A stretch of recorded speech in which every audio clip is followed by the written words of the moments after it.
ನಮಸ್ಕಾರ ಸ್ನೇಹಿತರೆ, ನಮ್ಮನೆ ರುಚಿಗೆ ನಿಮಗೆಲ್ಲರಿಗೂ ಸ್ವಾಗತ. ಇವತ್ತೊಂದು ಸಿಂಪಲ್ ಆಗಿರುವಂಥ ಪಾಸ್ತಾ ರೆಸಿಪಿ ನೋಡೋಣ. ಈ ರೀತಿ ಪಾಸ್ತಾ ತಯಾರಿಸೋದಕ್ಕೆ ಯಾವುದೇ ರೀತಿ ಸಾಸ್ನ ತಯಾರಿಸೋ ಅಗತ್ಯ ಇಲ್ಲ.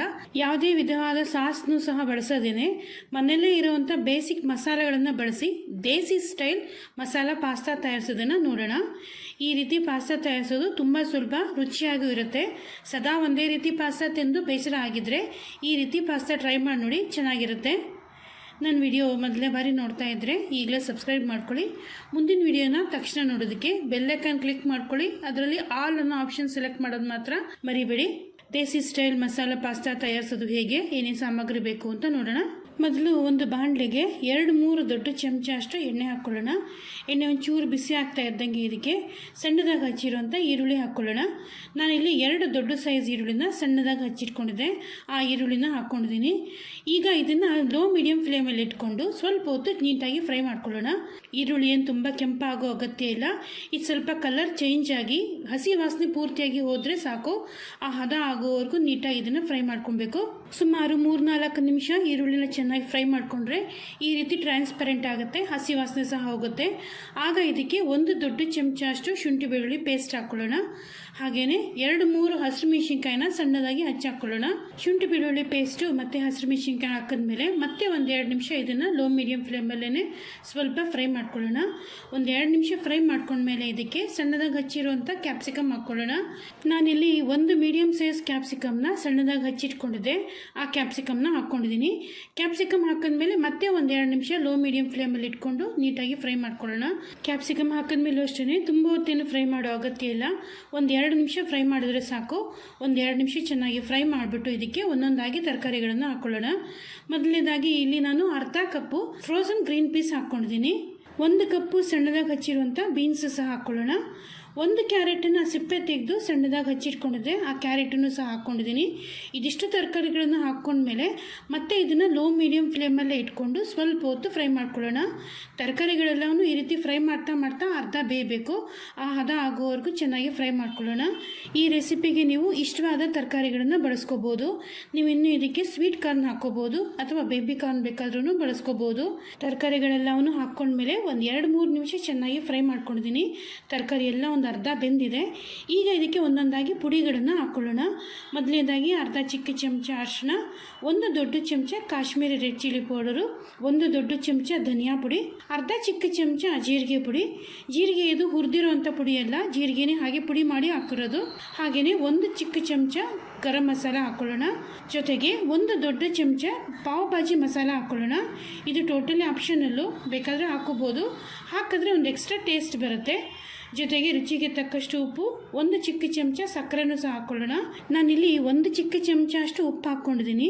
ಪಾಸ್ತಾ ಬೇಯಿಸೋಕ್ಕೂ ಸ್ವಲ್ಪ ಉಪ್ಪು ಹಾಕ್ಕೊಂಡಿರ್ತೀವಿ, ಅದರಿಂದ ಉಪ್ಪನ್ನು ಮಾತ್ರ ನೋಡಿಕೊಂಡು ಹಾಕ್ಕೋಬೇಕು. ಇದಿಷ್ಟು ಪುಡಿಗಳನ್ನೆಲ್ಲವನ್ನು ಹಾಕ್ಕೊಂಡು ಉಪ್ಪು ಮತ್ತು ಸಕ್ಕರೆನೂ ಸಹ ಹಾಕ್ಕೊಂಡು 1-2 ನಿಮಿಷ ಚೆನ್ನಾಗಿ ಮಿಕ್ಸ್ ಮಾಡ್ಕೊಳ್ಳೋಣ. 1-2 ನಿಮಿಷ ಚೆನ್ನಾಗಿ ಮಿಕ್ಸ್ ಮಾಡ್ಕೊಂಡ್ಮೇಲೆ ಇದಕ್ಕೆ 1 ಟೊಮೆಟೊನ ಸಣ್ಣದಾಗಿ ಹಚ್ಚಿ ಹಾಕ್ಕೊಳ್ಳೋಣ. ನಾನಿಲ್ಲಿ 1 ದೊಡ್ಡ ಸೈಜ್ ಟೊಮೆಟೊನ ಸಣ್ಣದಾಗಿ ಹಚ್ಚಿಟ್ಕೊಂಡಿದ್ದೆ, ಅದನ್ನು ಹಾಕ್ಕೊಂಡಿದ್ದೀನಿ. ಟೊಮೆಟೊ ಹಾಕ್ಕೊಂಡ್ಮೇಲೆ ಮತ್ತೆ ಇದನ್ನು ಲೋ ಮೀಡಿಯಂ ಫ್ಲೇಮಲ್ಲೇ 1-2 ನಿಮಿಷ ಚೆನ್ನಾಗಿ ಫ್ರೈ ಮಾಡ್ಕೊಳ್ಳೋಣ. ಟೊಮೆಟೊ ಎಲ್ಲವನ್ನು ಪುಡಿ ಜೊತೆ ಚೆನ್ನಾಗಿ ಹೊಂದ್ಕೊಂಡು ಸ್ವಲ್ಪ ಸಾಫ್ಟ್ ಆಗಬೇಕು. ಆ ಹದ ಆಗೋವರೆಗೂ ಸ್ವಲ್ಪ ಹೊತ್ತು ಚೆನ್ನಾಗಿ ಬೇಯಿಸ್ಕೊಂಡು ಇದಕ್ಕೆ ಸ್ವಲ್ಪ ನೀರು ಹಾಕಿ ತರಕಾರಿಗಳನ್ನೆಲ್ಲ ಬೇಯಿಸ್ಕೊಳ್ಳೋಣ.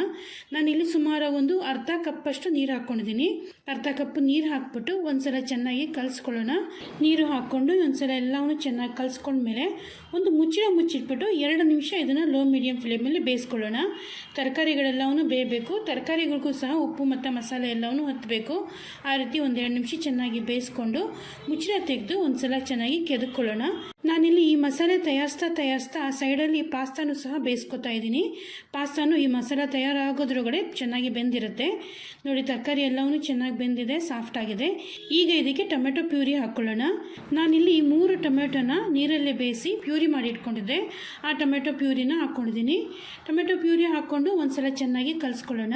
ನೀವು ಬೇಕಾದರೆ ರೆಡಿಮೇಡ್ ಟೊಮೆಟೊ ಪ್ಯೂರಿ ಬೇಕಾದ್ರೂ ಬಳಸ್ಕೋಬೋದು. ಟೊಮೆಟೊ ಪ್ಯೂರಿ ಹಾಕೋ ಉದ್ದೇಶ ಏನಂದರೆ ಸಾಸಿಯಾಗಿರುತ್ತೆ ಅಂತ. ಟೊಮೆಟೊ ಪ್ಯೂರಿ ಹಾಕ್ತಾ ಹೋದರೆ ತುಂಬ ಡ್ರೈ ಆಗೋಗುತ್ತೆ. ಅದರಿಂದಾಗಿ ಟೊಮೆಟೊ ಪ್ಯೂರಿ ಹಾಕ್ಕೊಂಡು 1-2 ನಿಮಿಷ ಚೆನ್ನಾಗಿ ಕಲಿಸ್ಕೊಂಡಿದ್ದೀನಿ. ಇದು ಕಲಿಸ್ತಾ ಸ್ವಲ್ಪ ಬಿಸಿ ಆಗುತ್ತೆ ಮತ್ತು ಕುದಿಯುತ್ತೆ. 1 ಕುದಿ ಬಂದಮೇಲೆ ಇದಕ್ಕೆ ಬೇಯಿಸಿಟ್ಕೊಂಡಿರುವಂಥ ಪಾಸ್ತಾನ ಹಾಕ್ಕೊಳ್ಳೋಣ. ನಾನಿಲ್ಲಿ ಪೆನ್ನಿ ಪಾಸ್ತಾನ ಬೇಯಿಸಿಟ್ಕೊಂಡಿದ್ದೆ. ಬಿಸಿನೀರನ್ನು ಕಾಸಿ ಅದಕ್ಕೆ ಉಪ್ಪು ಎಣ್ಣೆ ಹಾಕಿ ಪಾಸ್ತಾ ಒಂದು ಅರ್ಧ ಮುಕ್ಕಾಲು ಬೇಯಿಸಿಟ್ಕೊಂಡಿರೋಂಥ ಪಾಸ್ತಾನ ಹಾಕ್ಕೊಂಡಿದ್ದೀನಿ. ಈಗ ಇದೆಲ್ಲವನ್ನು ಒಂದ್ಸಲ ಚೆನ್ನಾಗಿ ಕಲಿಸ್ಕೊಳ್ಳೋಣ. ನಾವು ಮೊದಲೇ ತಯಾರಿಸಿಟ್ಕೊಂಡಿರೋಂಥ ಮಸಾಲೆ ಮತ್ತು ಬೇಯಿಸಿರೋಂಥ ಪಾಸ್ತಾ ಇದೆಲ್ಲವನ್ನು ಚೆನ್ನಾಗಿ ಹೊಂದ್ಕೊಳ್ಳೋ ರೀತಿ ನೀಟಾಗಿ ಕಲಿಸ್ಕೋಬೇಕು. ಹಗುರ ಕೈಲೇ ಕಲಿಸ್ಕೋಬೇಕು. ತುಂಬ ಜೋರಾಗಿ ಕಲಿಸಿ ಪಾಸ್ತಾ ಮುರಿದೋಗೋ ರೀತಿ ಮಾಡ್ಕೋಬಾರ್ದು. ಹಗುರ ಕೈನಲ್ಲಿ ಎಲ್ಲವನ್ನು ಚೆನ್ನಾಗಿ ಮಿಕ್ಸ್ ಮಾಡ್ಕೊಳ್ಳೋಣ. ಎಲ್ಲ ಒಂದ್ಸಲ ಚೆನ್ನಾಗಿ ಮಿಕ್ಸ್ ಮಾಡ್ಕೊಂಡ್ಮೇಲೆ ಪಾಸ್ತಾ ಬೇಯಿಸಿರೋಂಥ ನೀರನ್ನು ಹಾಕ್ಕೊಳ್ಳೋಣ. ನಾನಿಲ್ಲಿ ಒಂದು ಅರ್ಧ ಕಪ್ಪಷ್ಟು ಪಾಸ್ತಾ ಬೇಯಿಸಿರೋಂಥ ನೀರನ್ನು ಹಾಕ್ಕೊಂಡಿದ್ದೀನಿ. ಪಾಸ್ತಾ ಬೇಯಿಸಿರೋಂಥ ನೀರನ್ನು ಹಾಕ್ಕೊಂಡ್ಮೇಲೆ ಮತ್ತೆ ಒಂದ್ಸಲ ಚೆನ್ನಾಗಿ ಕಲಿಸ್ಕೊಳ್ಳೋಣ.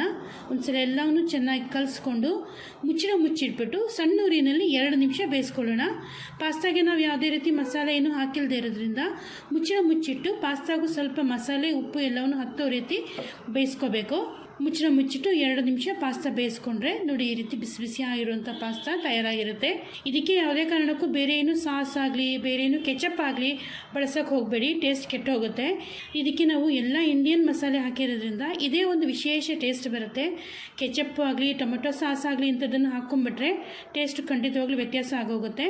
ಅದೆಲ್ಲ ಏನೂ ಬಳಸೋದೇನೆ ನಾನು ತೋರಿಸಿರೋಂಥ ವಿಧಾನದಲ್ಲೇ ಇದೇ ರೆಸಿಪಿನೇ ಫಾಲೋ ಮಾಡಿ ಒಂದ್ಸಲ ಈ ರೀತಿ ಪಾಸ್ತಾ ಟ್ರೈ ಮಾಡಿ ನೋಡಿ, ಖಂಡಿತವಾಗ್ಲೂ ಇಷ್ಟಪಡ್ತೀರಾ. ನಾನು ಈಗಾಗಲೇ ಸಾಕಷ್ಟು ಬಗೆಯ ಪಾಸ್ತಾ ರೆಸಿಪಿಗಳು ಮತ್ತು ನೂಡಲ್ಸ್ ರೆಸಿಪಿಗಳನ್ನು ತೋರಿಸಿದ್ದೀನಿ. ಆ ರೆಸಿಪಿಗಳ ಪ್ಲೇಲಿಸ್ಟನ್ನು ನಾನು ವಿಡಿಯೋ ಕೊನೆಯಲ್ಲಿ ಹಾಕಿರ್ತೀನಿ. ನಿಮ್ಗೆ ಇಷ್ಟವಾದದ್ದನ್ನು ನೋಡಿ ಟ್ರೈ ಮಾಡಿ. ಯಾವುದು ನಿಮಗೆ ಇಷ್ಟ ಆಯಿತು, ಯಾವುದು ನಿಮಗೆ ಹೇಗೆ ಅನ್ನಿಸ್ತು ಅಂತ ನನಗೆ ಕೆಳಗಡೆ ಕಾಮೆಂಟ್ ಮಾಡಿ ತಿಳಿಸೋದನ್ನು ಮಾತ್ರ ಮರಿಬೇಡಿ. ಇನ್ನೂ ಯಾವುದಾದ್ರೂ ರೆಸಿಪಿ ನನ್ನಿಂದ ತಿಳ್ಕೊಳ್ಳೋ ಆಸಕ್ತಿ ಇದ್ದರೆ ಇಷ್ಟ ಇದ್ದರೆ ಅದನ್ನು ಸಹ ನನಗೆ ಮೆನ್ಷನ್ ಮಾಡಿ ಕಾಮೆಂಟಲ್ಲಿ. ನಾನು ಖಂಡಿತವಾಗ್ಲೂ ಅದನ್ನು ವಿಡಿಯೋ ಶೂಟ್ ಮಾಡಿ ನಿಮ್ಗಳ ಜೊತೆ ಶೇರ್ ಮಾಡ್ತೀನಿ. ನೋಡಿದ್ರಲ್ಲ, ಮನೆಯಲ್ಲೇ ಇರುವಂಥ ಬೇಸಿಕ್ ಮಸಾಲೆಗಳನ್ನು ಬಳಸ್ಕೊಂಡು ಹೇಗೆ ರುಚಿಯಾಗಿ ಸುಲಭವಾಗಿ ದೇಸಿ ಸ್ಟೈಲ್ ಮಸಾಲೆ ಪಾಸ್ತಾ ತಯಾರಿಸ್ಬೋದು ಅಂತ ನೀವು ಒಂದ್ಸಲ ಟ್ರೈ ಮಾಡಿ ನೋಡಿ. ಹೇಗೆ ಅನ್ನಿಸ್ತು ಅಂತ ನನಗೆ ಕೆಳಗಡೆ ಕಾಮೆಂಟ್ ಮಾಡಿ ತಿಳಿಸಿ. ನನ್ನ ವಿಡಿಯೋ ಇಷ್ಟ ಆಗಿದ್ದರೆ ಲೈಕ್ ಮಾಡಿ, ನಿಮ್ಮ ಫ್ರೆಂಡ್ಸ್ಗೆ ರಿಲೇಟಿವ್ಸ್ಗೆ ನನ್ನ ವಿಡಿಯೋನ ಶೇರ್ ಮಾಡಿ. ನನ್ನ ಚಾನಲ್ಗೆ ಸಬ್ಸ್ಕ್ರೈಬ್ ಮಾಡ್ಕೊಂಡಿಲ್ಲ ಅಂದರೆ ಈಗಲೇ ಸಬ್ಸ್ಕ್ರೈಬ್ ಮಾಡ್ಕೊಳ್ಳಿ. ಮುಂದಿನ ವಿಡಿಯೋಗಳಲ್ಲಿ ಭೇಟಿಯಾಗೋಣ. ನಮಸ್ಕಾರ.